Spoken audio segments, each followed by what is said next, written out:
मैं क्यों बांटूंगा? वो गोपनीय पत्र है, मैं कहीं से लिंक लेके आऊँ। आजकल जो व्यवस्था है पॉलिटिक्स में, जो आला कमान का जो सिस्टम है, वन मैन, इसमें थोड़ा करुआ बोलना असहज हो जाता है। जो आज आते हैं कल टिकट लेके मैदान में चले जाते हैं, उनका पार्टी में कोई योगदान नहीं है।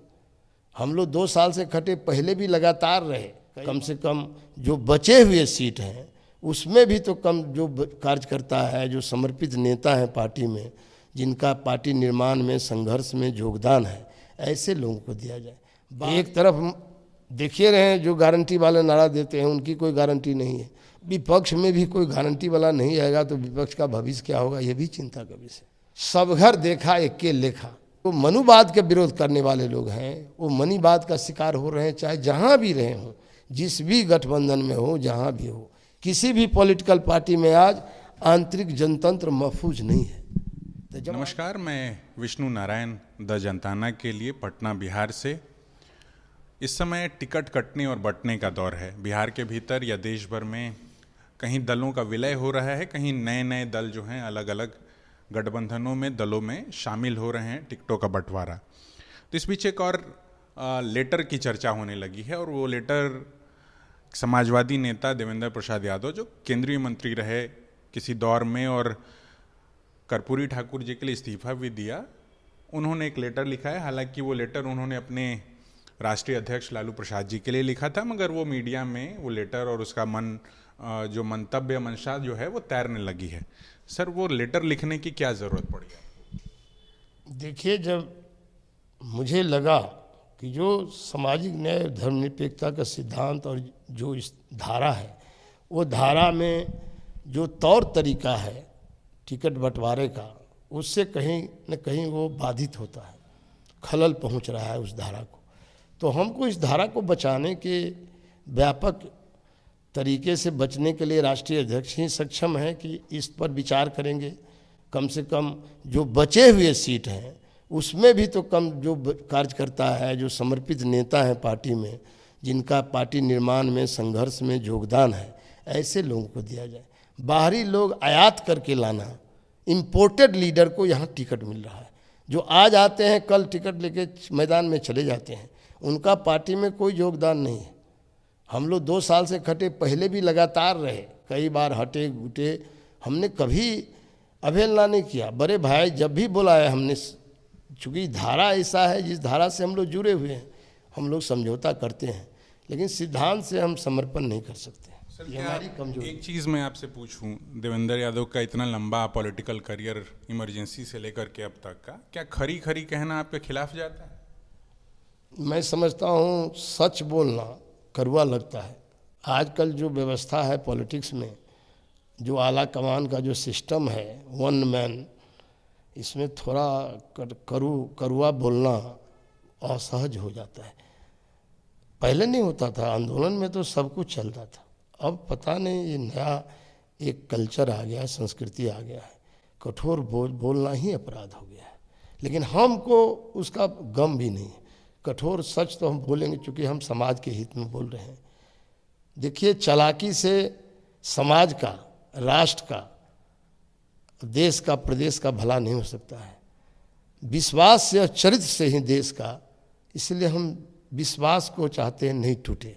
मैं तो उनके हित में पत्र लिख रहा हूँ, पार्टी के व्यापक हित में पत्र लिख रहा हूँ। मेरा कोई व्यक्तिगत विरोध उनसे नहीं है, वैचारिक मामला है।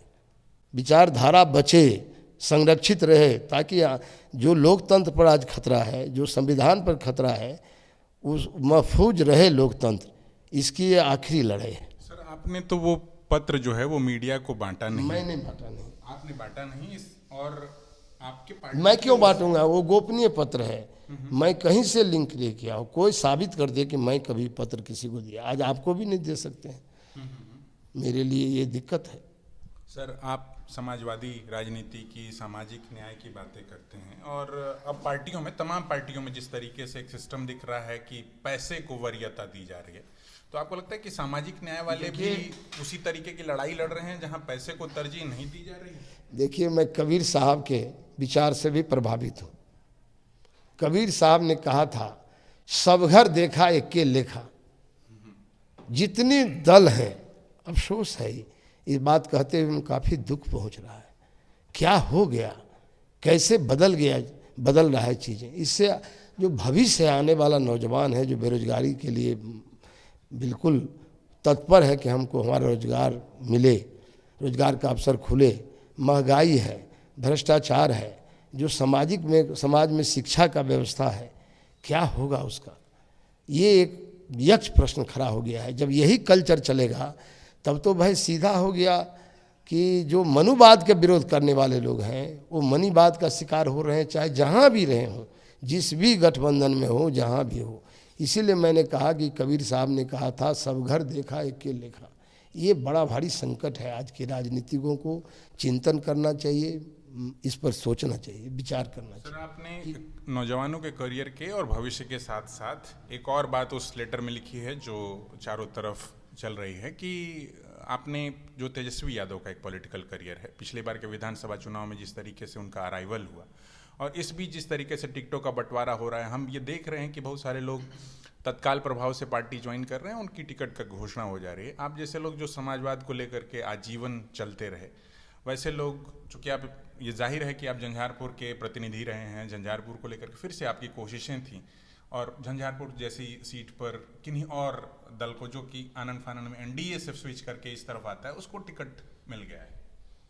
अभी तो कोई ठीक नहीं है कि जो आए हैं सो नहीं जाएंगे। जब आया राम गया राम का खेल चल रहा है तो इसकी गारंटी क्या है। एक तरफ देखिए रहे हैं जो गारंटी वाले नारा देते हैं, उनकी कोई गारंटी नहीं है।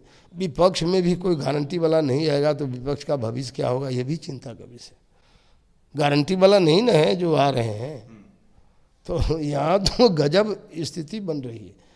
देखिए, मुझको ये परेशानी इसलिए हो रही है, मैं बहुत ही चिंतित हूँ कि आखिर ये हो क्या रहा है।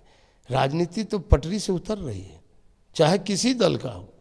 पटरी पर राजनीति कैसे आएगा, ये बड़ा सवाल है आज बिहार में। इसको लेकर के कहीं पार्टी के फोरम में कोई चिंता है या फिर चारों तरफ एक ही जैसी बातें? अब अभी तो चुनाव का वक्त है, इसलिए मैं क्या बोल सकता हूँ। चुनाव में मैं नहीं चाहता हूँ कि पार्टी को कोई नुकसान हो जाए, इसीलिए मैं इस पर बाद में बात करूँगा। अभी मैं बोलने की स्थिति में नहीं हूँ। लेकिन जिस तरह के लोगों का सिलेक्शन हो रहा है ये बहुत दुखदाई है। क्या आधार है उसका। यहाँ आते हैं एक दिन में ये क्या चला रहे हैं, क्या राजनीति कहते हैं लोग बदल गया है। मान लीजिए व्यवसायीकरण या व्यापारीकरण कहिए या कारोबारीकरण में हम निकाल लेंगे। इसका मतलब जनता जिनको ये जिस तरह का कल्चर अपनाया जा रहा है, पब्लिक सब बिकाऊ है क्या बिहार का। बिहार है ये, जनता सब समझ रही है। पता नहीं बिकाऊ के साथ क्या होगा, जनता सलूक करेगी, वो तो बूथ के दिन पता चलेगा। जनता भी स्वतंत्र है। मुझे अफसोस है कि दलों का जो हालत देख रहा हूँ उससे भी मुझे काफ़ी दर्द होता है। गुलाम भारत में चंद्रशेखर आज़ाद कभी गुलामी को नहीं स्वीकार किया। ब्रिटिश में भगत सिंह ने कभी गुलामी को स्वीकार नहीं किया। सुभाष चंद्र बोस ने कभी गुलामी को स्वीकार नहीं किया। आज़ाद भारत में दल के लोग स्पष्ट रूप से मजबूती से पार्टी के हित में बोल नहीं पा रहे हैं। मैंने आंतरिक जनतंत्र मैं नहीं देख रहा हूँ। तब आंतरिक जनतंत्र जब महफूज नहीं है दलों में, सभी दलों की बात मैं कर रहा हूँ, किसी भी पॉलिटिकल पार्टी में आज आंतरिक जनतंत्र महफूज नहीं है। तो जब आंतरिक जनतंत्र महफूज नहीं है तो लोकतंत्र बचाने की लड़ाई लड़ने वाले का नैतिकता कहाँ जाती है। क्योंकि democratic dictatorship is more dangerous than dictator. आपको लगता है, अंतिम एक सवाल मैंने पूछ लूं। लोकतांत्रिक तानाशाही ज़्यादा खतरनाक है तानाशाही से, चूँकि वो तो कहता, तानाशाह तो कभी नहीं कहता है कि हम विपक्ष के लोग लगातार नरेंद्र मोदी की सरकार पर एक डिक्टेटरशिप का आरोप लगाते हैं और उसके खिलाफ लड़ना चाहते हैं, तो आपको लगता है कि वैसी सलाहियत बची है या फिर? दोनों को विचार करना होगा। जो पॉलिटिकल पार्टी के लोग हैं वो भी अपने दल में आंतरिक जनतंत्र को महफूज रखे तो लोकतंत्र की लड़ाई ज़बरदस्त होगी। जो तानाशाही गुलामी की ओर देश को ढकेला जा रहा है इस अमृत काल में, उसको वही लोग बचा सकते हैं जो दल के अंदर आंतरिक जनतंत्र को। विपक्ष में वैसा सीरियसनेस दिखाई पड़ रहा है कि नरेंद्र मोदी को उखाड़ फेंकने का? अभी तो भाई जितना सीरियस, इसीलिए तो मैं पत्र लिखना पड़ा।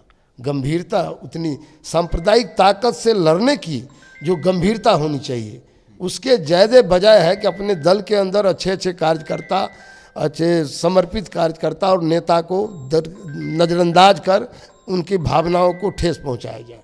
ये प्रायोरिटी हो गया है। ये कौन लड़ाई है समझ में नहीं आ रहा है। लड़ाई तो अभी होना चाहिए सांप्रदायिक ताकत से लड़ने का, तो लड़ाई हो रहा है दल में जो समर्पित कार्यकर्ता है उसको किनारे करने का। अपनी सफाई कर रहे हैं कि ताकि हमारे चेहरा के सामने किसी का चेहरा नज़र नहीं आए। कोई अच्छा चेहरा भी है तो उसको धूमिल कर दो। तो ये जनता न तय करेगी।